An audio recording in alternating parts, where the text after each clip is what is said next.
G'day, how's it going? I know it's unusual, but I'm doing really good, and I hope you are too. In this tutorial, I'm going to be doing an introduction to what is considered the most highly respected defense for black, the Nimzo Indian Defence. So let's get on with it. d4. Now, there are two basic principles when it comes to openings, and they are control of the center and rapid development. If you stick to those two principles, chances are you're going to be playing the opening correctly. Now, d5, what we're doing with this move is we're actually occupying the center with a pawn. And this is what defines a classical system. We fight for the center with pawns. And normally we occupy the center with them.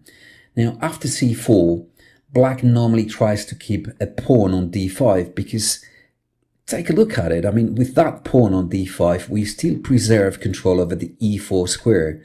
So that's why the most logical move for black here is either e6 or c6.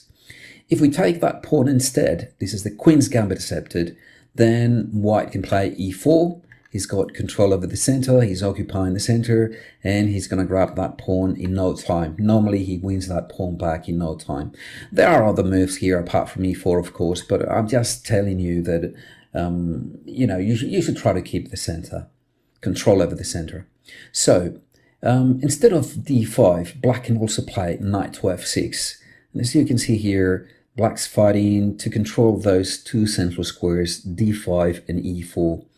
White normally plays c4 here, and then we go e6, which opens up the diagonal for the bishop. And after knight to c3, we have the Nimzo Indian with bishop to b4. Now, if you pay attention, after knight to c3, white's trying to gain back control over e4 and d5. For example, in this position, white's already threatening e4. And that's why bishop to b4 makes so much sense. We're pinning that knight, and we could take it at any point, and then black regains control over those squares.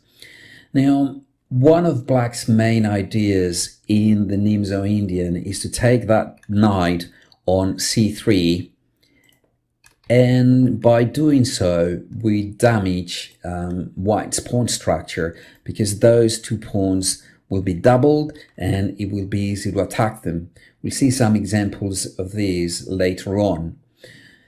Now, I'm not saying that after bishop b4, bishop takes c3 is always a good move. In fact, one of the main lines for white here is a3, inviting black to take on c3. I must say, however, that this move is not very popular at grandmaster level. The most popular moves here are e3, queen c2, f3, preparing e4.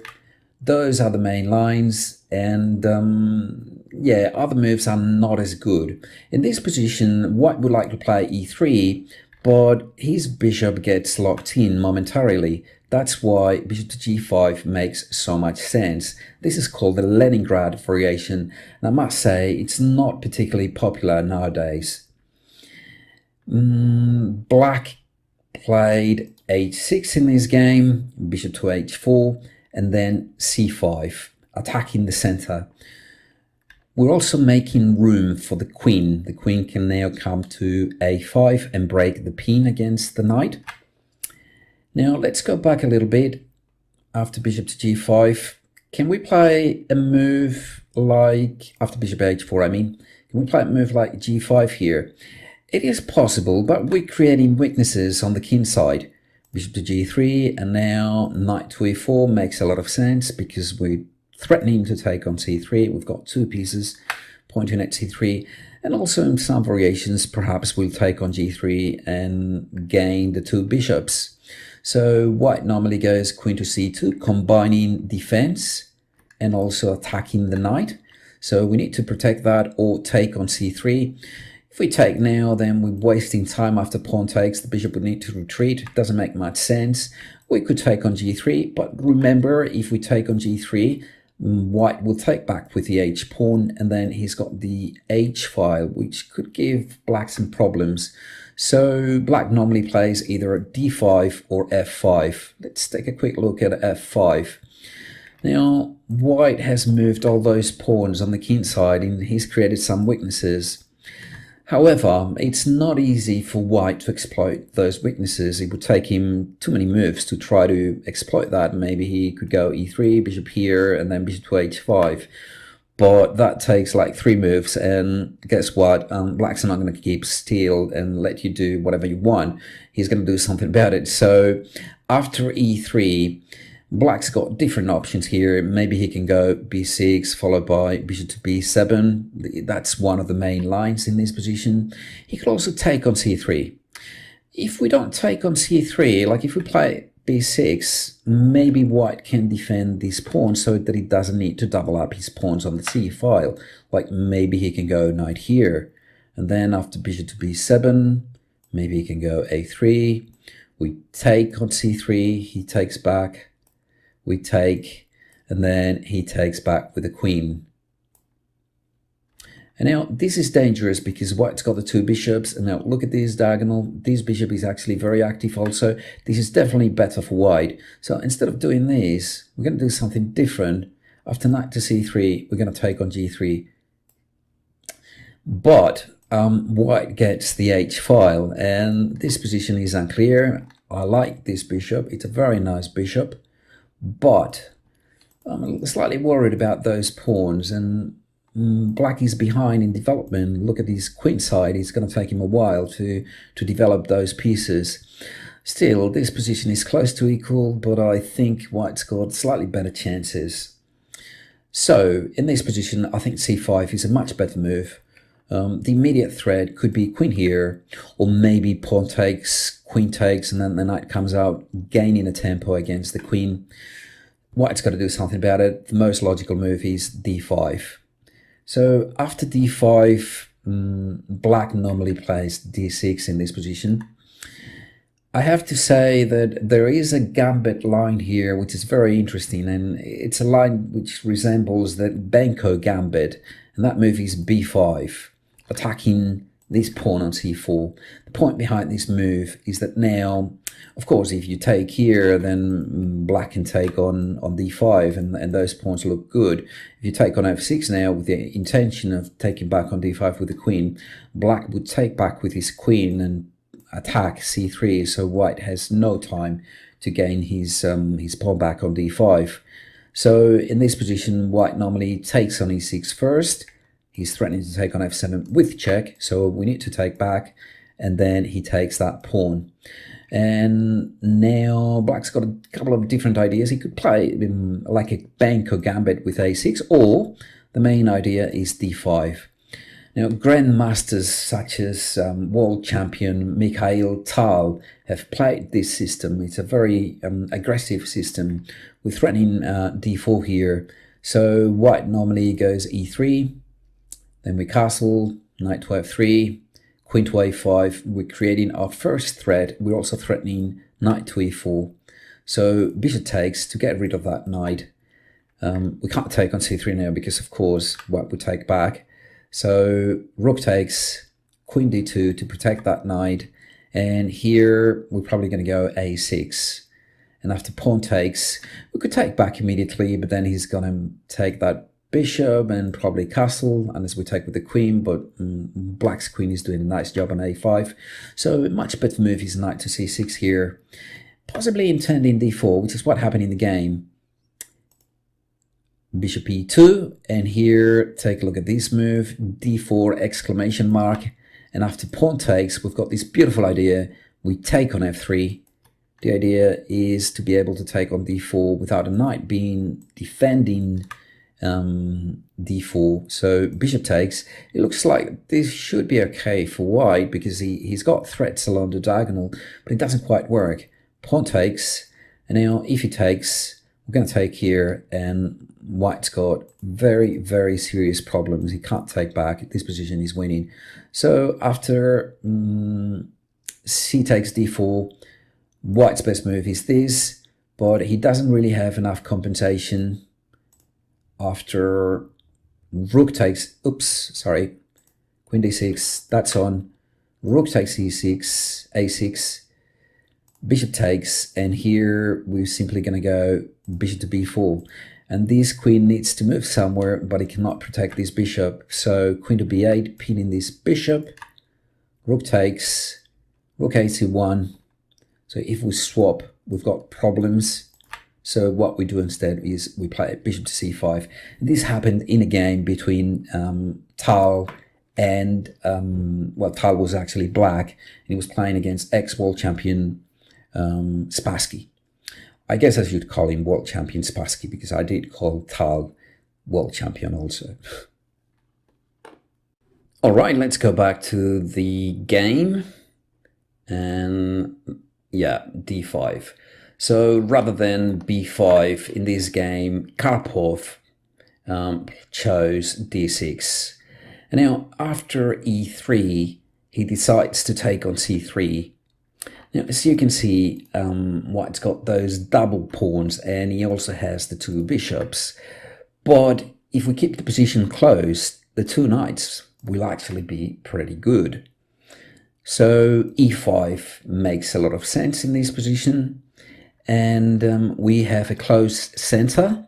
Now look at this bishop. This bishop has lots of mobility.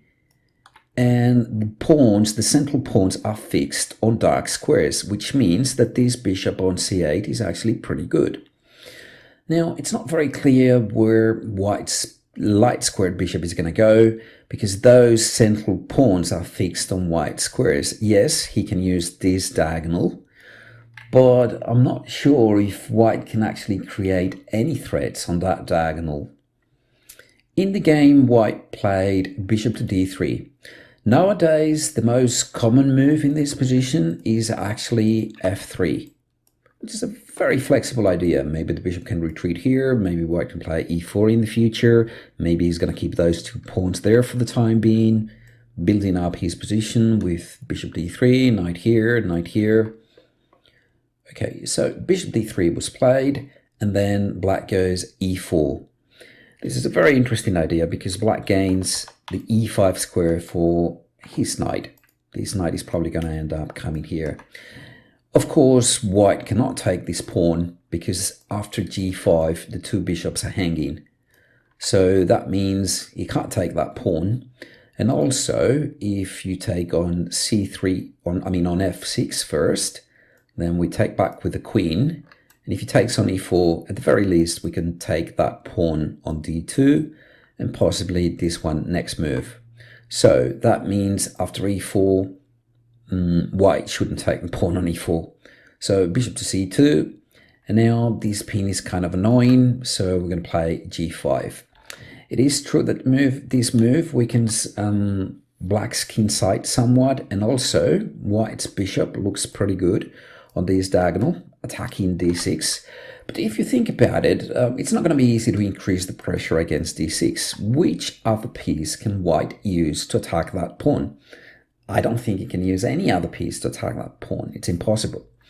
So queen to e7 here, h4, and in this position, White's obviously threatening to take.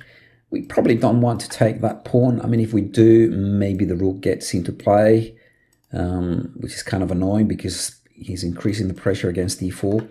He could also take with the bishop, renewing the pin. So taking on h4 doesn't look like a good idea. And neither does advancing this pawn, because after this move, maybe White can go h5 so as to prevent Black from playing h5 himself, which would protect this pawn even more. But not only that, now maybe White can go bishop here and renew the pin. Also, by having played g4, we've lost control over the f4 square, which means that maybe White's knight can come to that square.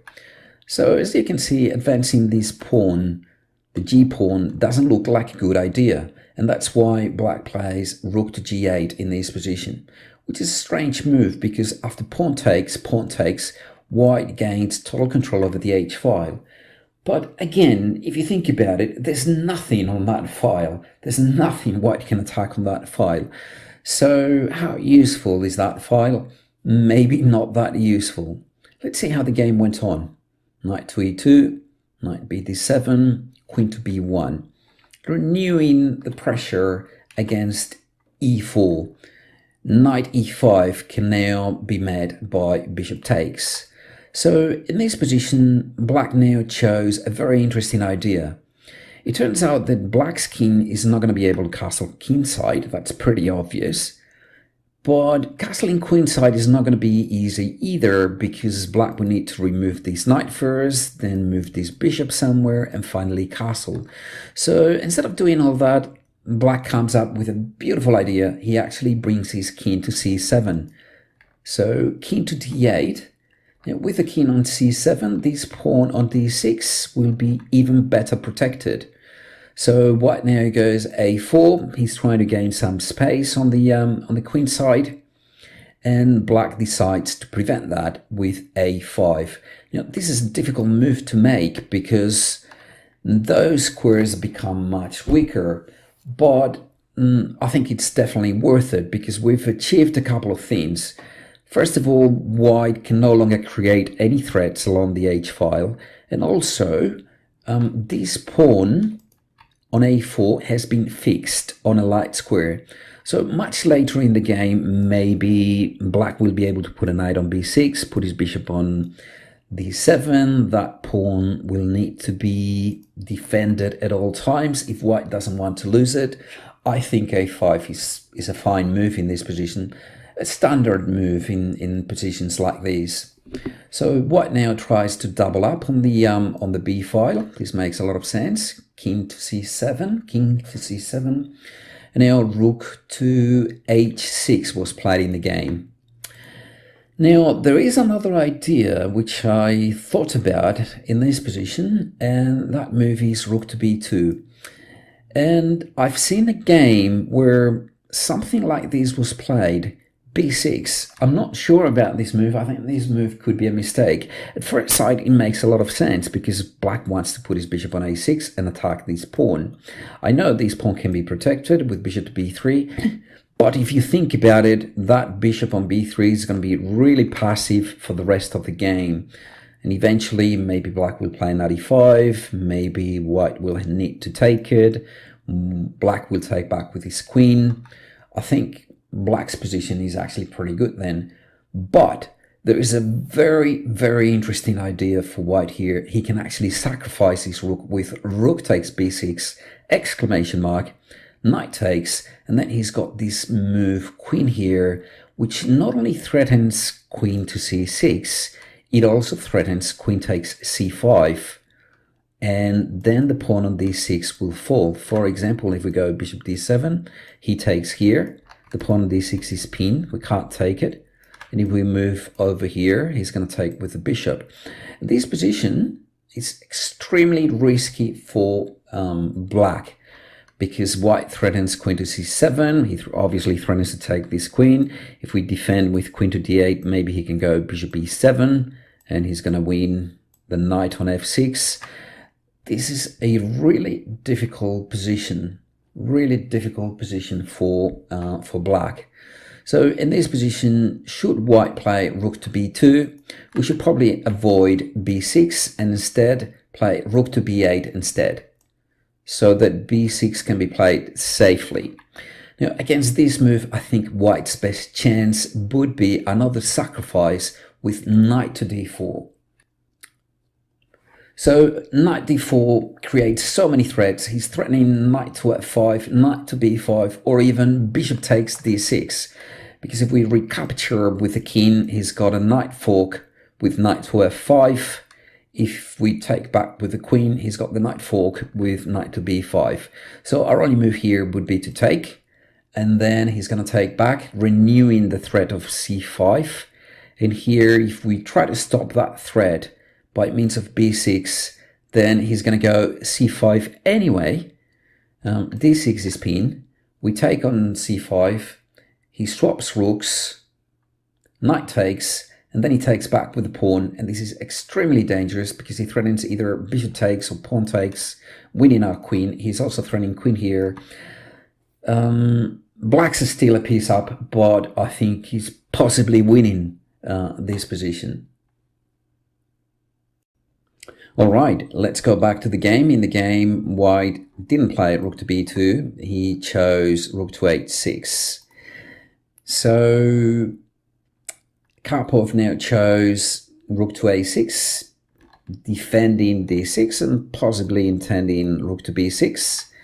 Queen to b5 was played now, so that if rook to b6, white can take on a5, king to b8, and now rook to b2 was played, threatening queen takes rook. Now, the most logical move for black here seems to be rook to b6. I guess Karpov didn't like this move because white can take on b6, sacrificing his queen again. And now look at this, there's a lot of pressure against d6. However, I think maybe this position is all right for black. Can't afford to go knight e8 because then I think white can take on d6 with one of these two rooks. Not sure which one. For example, let's try this one. He's threatening a deadly discovered check. And if we take, of course, then white wins material after bishop takes. So knight e8 does not look like a correct move. We'd have to go rook here instead. And in this position, maybe white has rook down, because this rook on d8 is overloaded. Like if we take, he can take on d6, which would be a problem, no question about it. So instead of that, we need to go knight here. Now, it is true that white can sacrifice the exchange on e8, but I'm not sure if this is such a wonderful idea. Queen takes, bishop takes. Now, if we move our king, maybe bishop takes pawn, and those minor pieces are looking very good. He's got 3 minor pieces. He's got plenty of compensation, you know, like if he retreats his bishop here and one day he manages to defend this pawn and advance this one, white would have full compensation.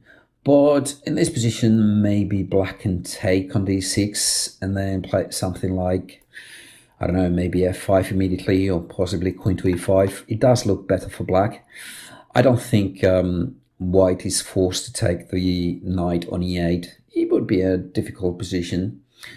Karpov didn't want to risk that, and he simply chose king to a7. Yes, and look at that king. It's come all the way from e8. And in this position, rook b6 is not yet a threat.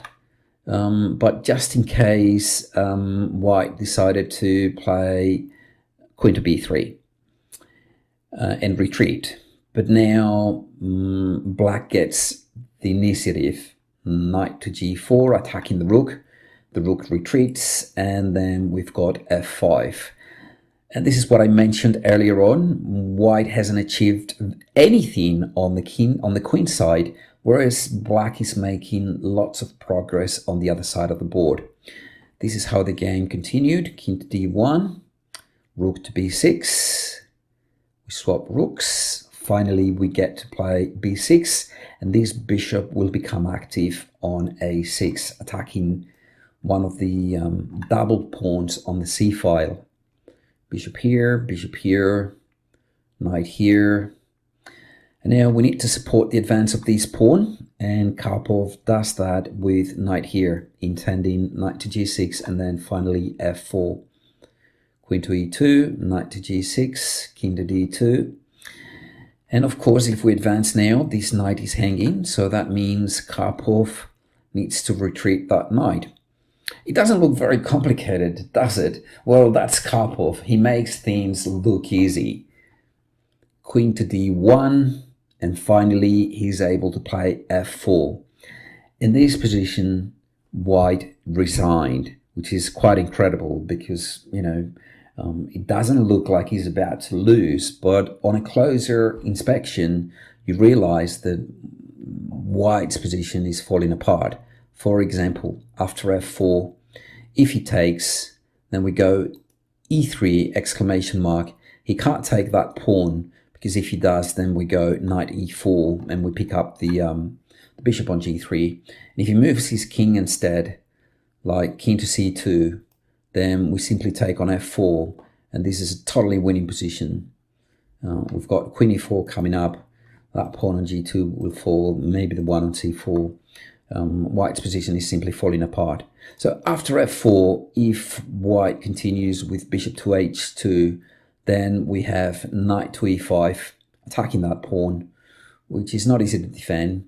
Like if you go queen e2, maybe we can take on d5 because c4 is pinned. So white takes on f4, and then we take back. Now we're threatening not only to take on c4, but also to take on g2. This position is just about winning for black. A most impressive game by Karpov.